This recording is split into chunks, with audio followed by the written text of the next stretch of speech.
Salve, salve, fiel torcida, como vocês estão? Tudo bem? Começando mais uma semana de trabalho, sejam todos bem-vindos, esse é o canal TV Timão, eu sou a Marcinha e o prazer é todo nosso. Deixa aqui o seu like no canal, inscreva-se gratuitamente, compartilhe os vídeos e ative o sininho de notificações. Para você que quer um alô da Fiel sem custar um único centavo no próximo vídeo, deixe o seu nome e a cidade de onde você acompanha o nosso trabalho. Será um prazer falar o seu nome por aqui. E se possível também, compartilhe o link do canal com seus amigos em grupos de WhatsApp, mídias sociais, assim a gente atinge mais seguidores, mais corintianos como nós. E ainda tem o botão hypar que você atribui pontos ao vídeo. Agora sim, vamos às notícias e informações. Vamos começar falando de coisa boa e já, infelizmente, a gente volta às tretas, bochichos e babados do Corinthians. Revelado nome da empresa que pode ser a nova detentora do name rights. Pessoal, o Corinthians está em conversas em andamento para ter uma nova patrocinadora ou uma nova empresa estampando a sua marca, o seu nome na arena. Atualmente, quem é detentora do name rights é a Neoquímica. Entretanto, houve uma brecha no contrato. O contrato previa que a farmacêutica tinha uma multa vigente de mais de 126 milhões de reais, mas a partir desse mês de setembro, a multa cairá para 70 milhões, o que viabiliza o Corinthians negociar mais uma vez para colocar na mesa ou para abrir esse novo segmento para interessados em ter a sua marca vinculada e estampada no estádio do Corinthians. E uma das empresas que manifestou interesse em ser tanto a detentora do name rights quanto a patrocinadora master do clube é a Betano. Corinthians estuda uma eventual venda conjunta do name rights da arena e também o espaço como patrocinadora master. E outra brecha no quesito financeiro, aberto aí com a atual patrocinadora master do Corinthians, a Esportes da Sorte, que possui uma espécie de janela para que ambas as partes possam reavaliar essa parceria.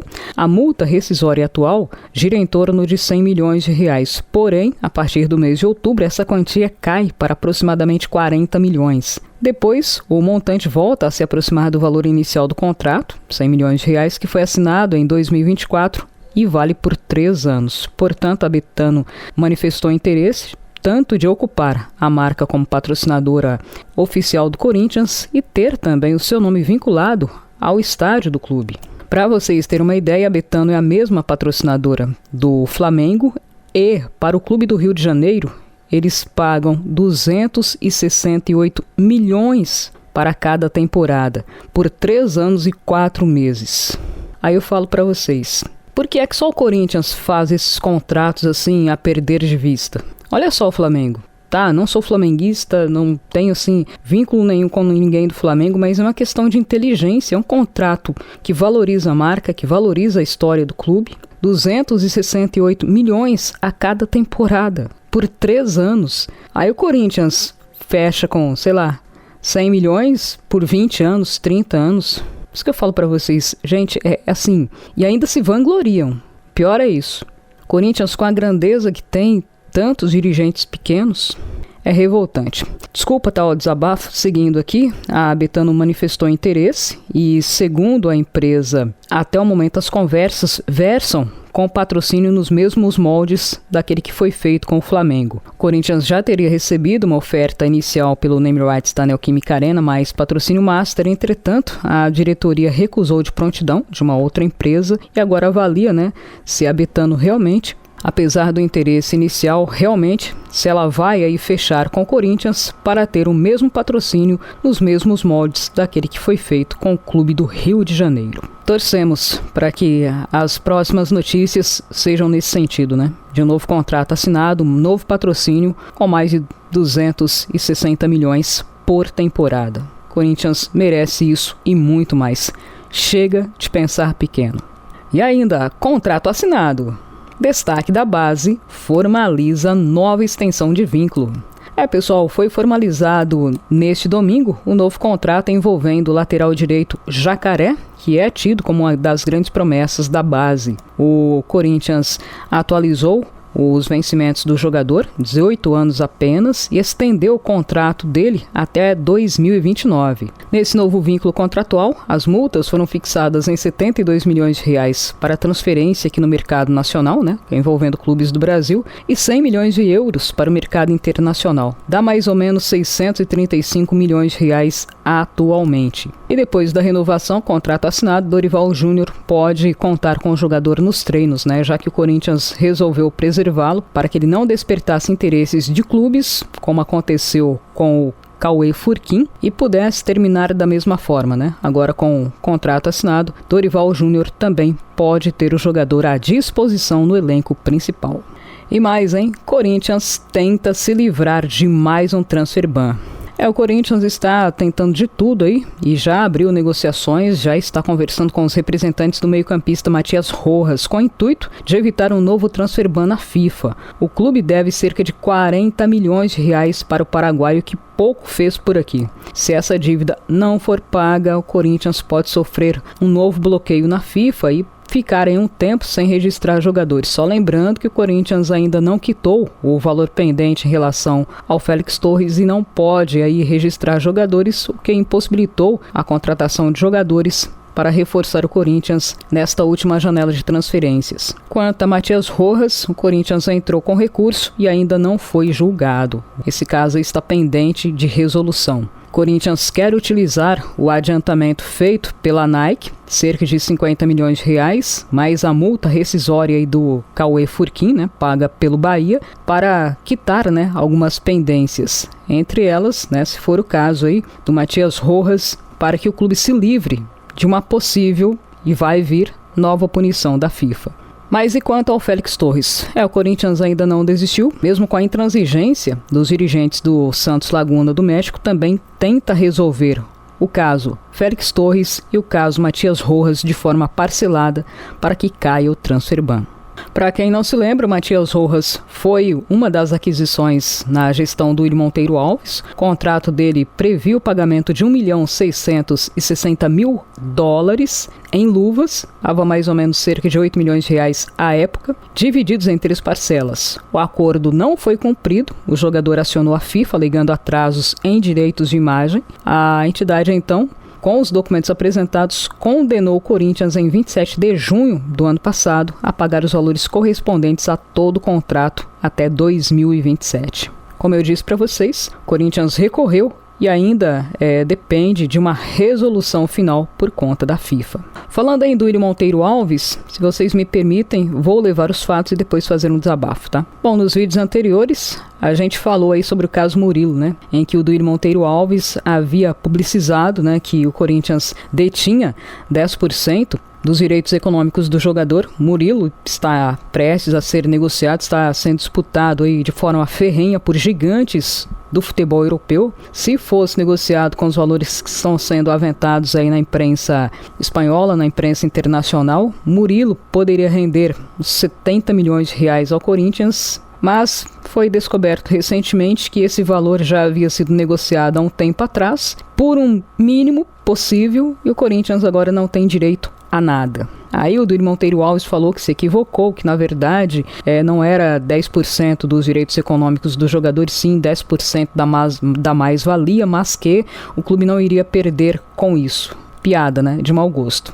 Bom, nessas negociações obscuras e equivocadas, entre aspas, né, a gente pode citar também o caso Taunsa, que o Duírio fechou o negócio sem o aval do jurídico e da compliance do clube, tomou um calote, a empresa não pagou o valor acordado de cerca de 25 milhões e 700 mil reais referentes a um contrato aí de patrocínio e promoção do jogador Paulinho. O Corinthians entrou com uma ação na justiça, alegando que a empresa confessou a dívida, mas não efetuou o pagamento, enquanto que o grupo Taunsa alegou quebra de sigilo por parte do clube e, por isso, o Corinthians não teria direito a receber. Resumindo e concluindo, o Corinthians ficou chupando o dedo. Teve também notas fiscais e cartões corporativos que não foram explicados até hoje, que são objetos, inclusive, de apuração pelo Ministério Público, apuração e investigação.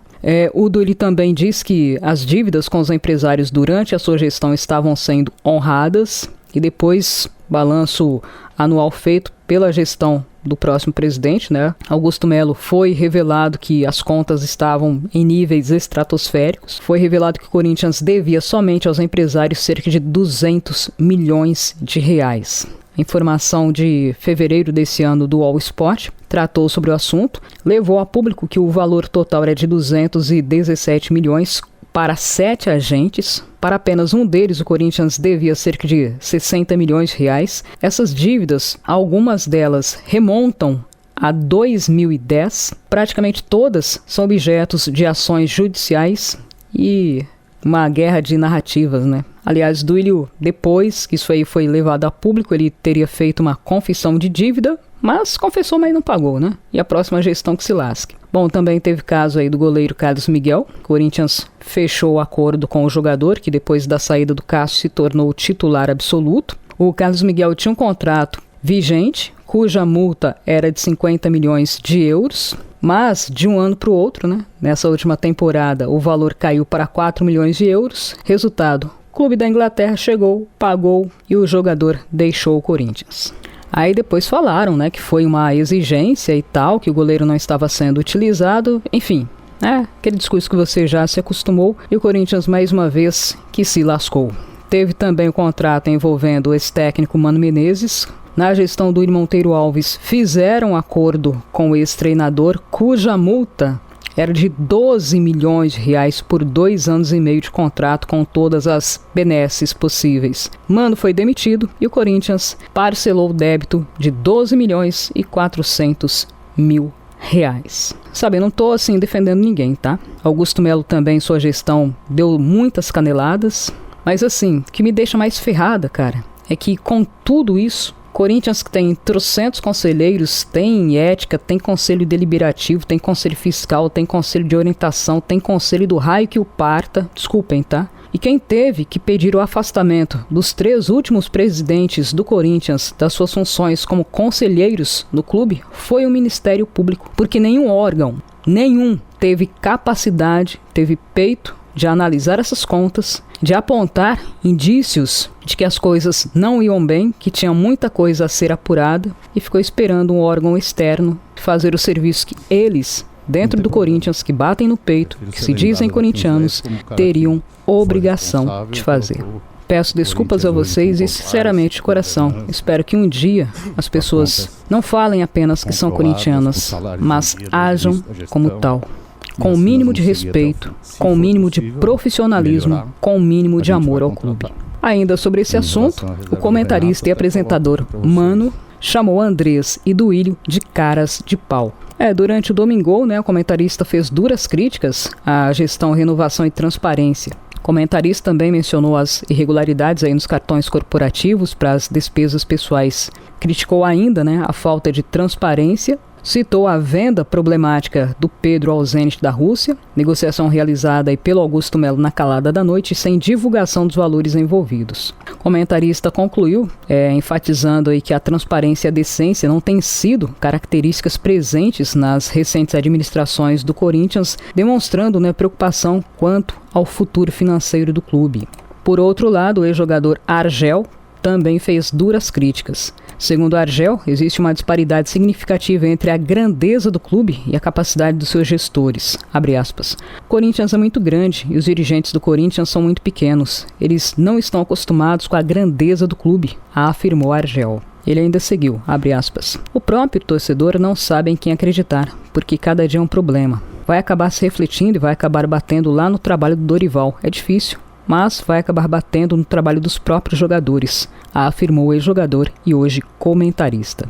E para fechar aqui da nossa parte, Corinthians, volta a campo na próxima quarta, às 21h30, horário de Brasília, na Neoquímica Arena. Corinthians deve ter os retornos de Yuri Alberto e do lateral Mateuzinho. Além disso, Dorival Júnior terá de volta nomes que estavam servindo suas seleções. Hugo Souza terá um voo fretado pelo Corinthians para poder estar em campo a tempo. Memphis, por sua vez, ele não precisará de essa logística especial, terá tempo hábil para voltar a São Paulo. O holandês, inclusive, se tornou o maior artilheiro de sua seleção da Holanda. E o José Martínez, que está em fase de transição após passar por uma cirurgia na mão esquerda. Portanto, na medida do possível, o Corinthians terá vários retornos para a partida decisiva diante do Atlético Paranaense pela Copa do Brasil. Galera, ficaremos por aqui. No próximo a gente leva mais informações. Deixe o like, inscreva-se gratuitamente, compartilhe os vídeos e ative o sininho, porque aqui é e sempre será Corinthians. Até o próximo encontro.